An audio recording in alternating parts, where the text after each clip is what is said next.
The record reflect we are in session on the matter of People versus Merritt. Mr. Merritt is present with counsel. District Attorney is present. Counsel, want to state your appearances? Robert Hines on behalf of the people.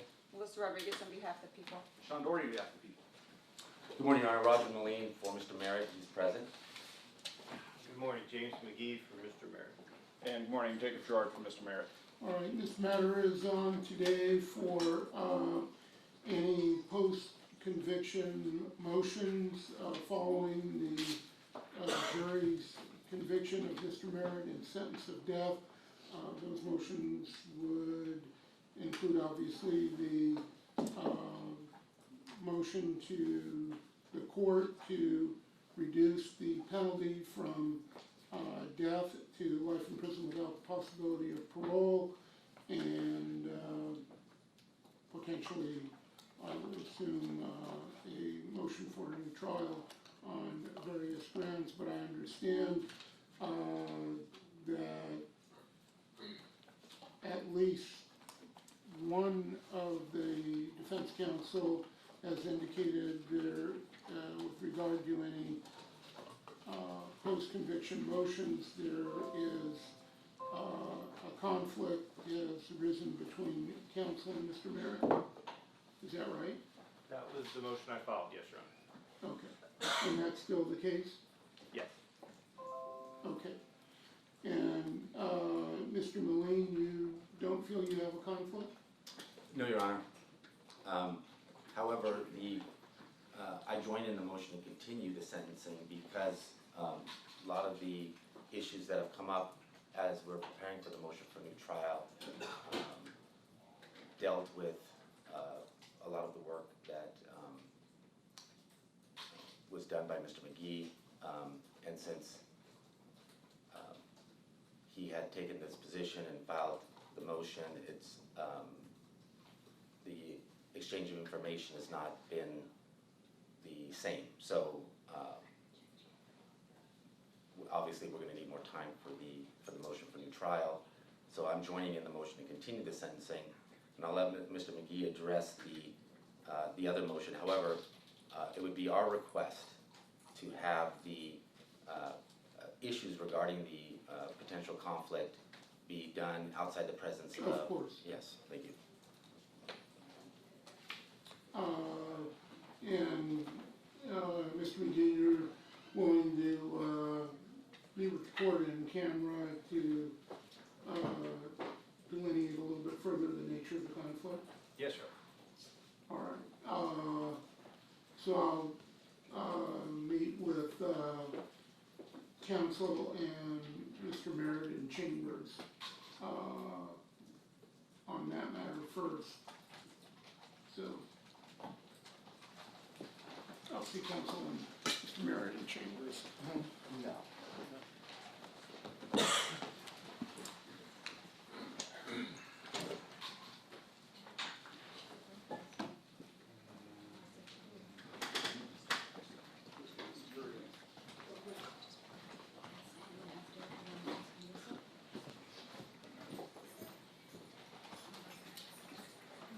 Dolores, just put the jury in.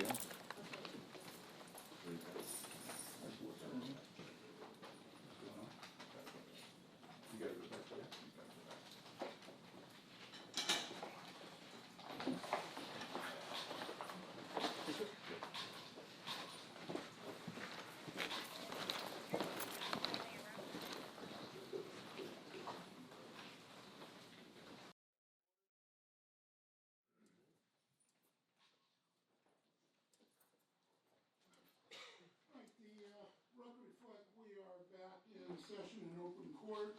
Parties and counsel are present.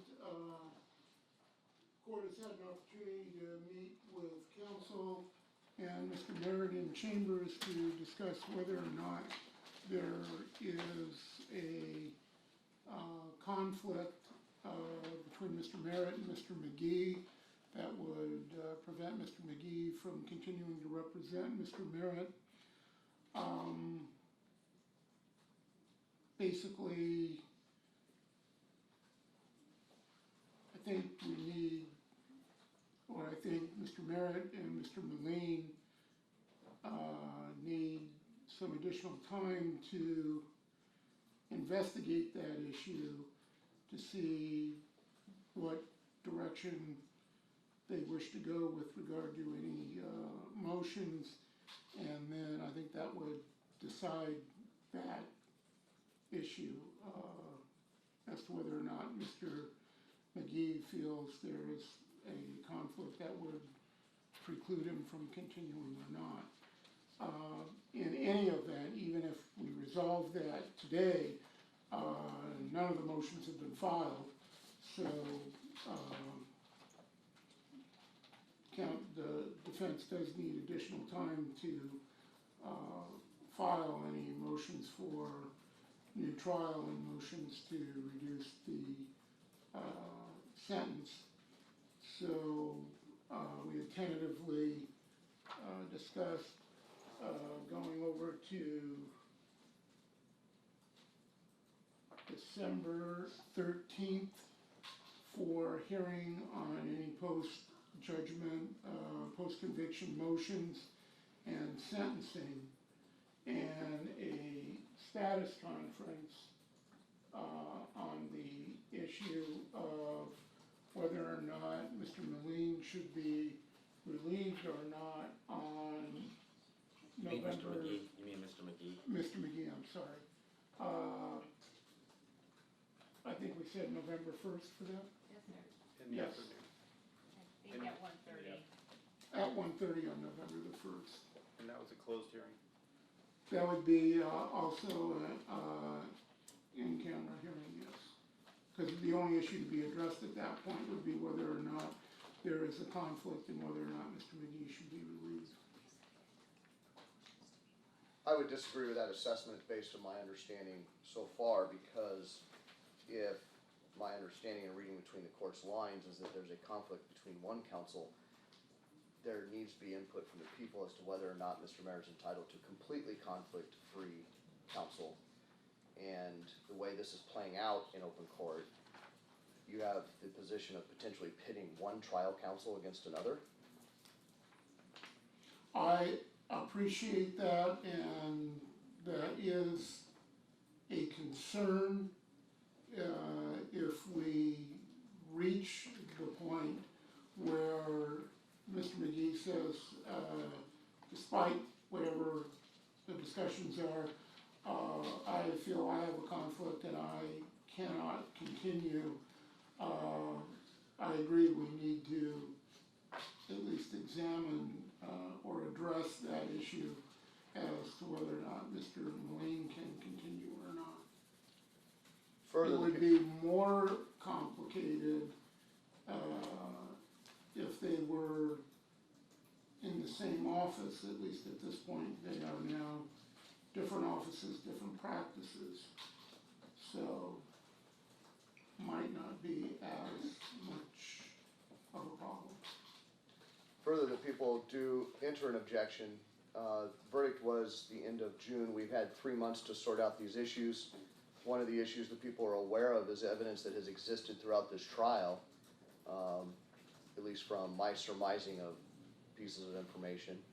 And to go over to now December to add another 3 months to something that could have been analyzed and addressed in the last 3 months, as I note, the people have been able to file at least partial certifications of the record, as well as a brief in opposition to a reduction of the verdict. The people have been diligent in proceeding on their issues, and I believe that this delay is excessive and unnecessary. I agree I was somewhat surprised that at a minimum, the motion to reduce the verdict had not been filed yet. But the issue of Mr. McGee's ability to participate in preparation of those motions, I think, is one reason for the delay. Obviously, the defense has to have the opportunity to file those motions. And equally obvious is there is not an indefinite period of time that they get to do that. But at this point, I think going over this time frame to resolve whether or not Mr. McGee can participate and to get the motions filed, while regrettable, I think is necessary. So then I'd ask if the court is inclined to do that over the people's objection to set the 13th as a hard date for those motions and sentencing and to set a briefing schedule. That's a reasonable request, that was kind of my thought on the matter. But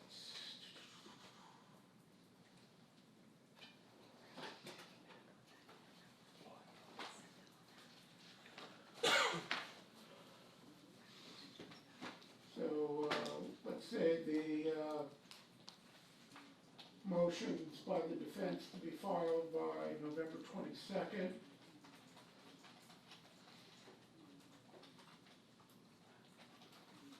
And response by the people on December 9th.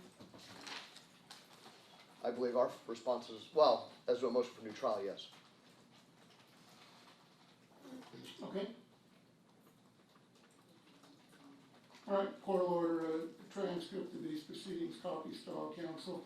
So, those dates for the briefing and filing of motions, hearing on post-conviction motions, Friday, December 13th at 1:30 in the afternoon. Additional hearing status conference on Mr. McGee's motion to withdraw as counsel due to a conflict on Friday, November the 1st at 1:30 in the afternoon. So both hearings at 1:30, Your Honor, because you said 1:30 for the December 13th as well? No, the December 13th should be in the morning. Okay. Okay, anything else? All right. Court will order a transcript of these proceedings, copies to all counsel. Thank you.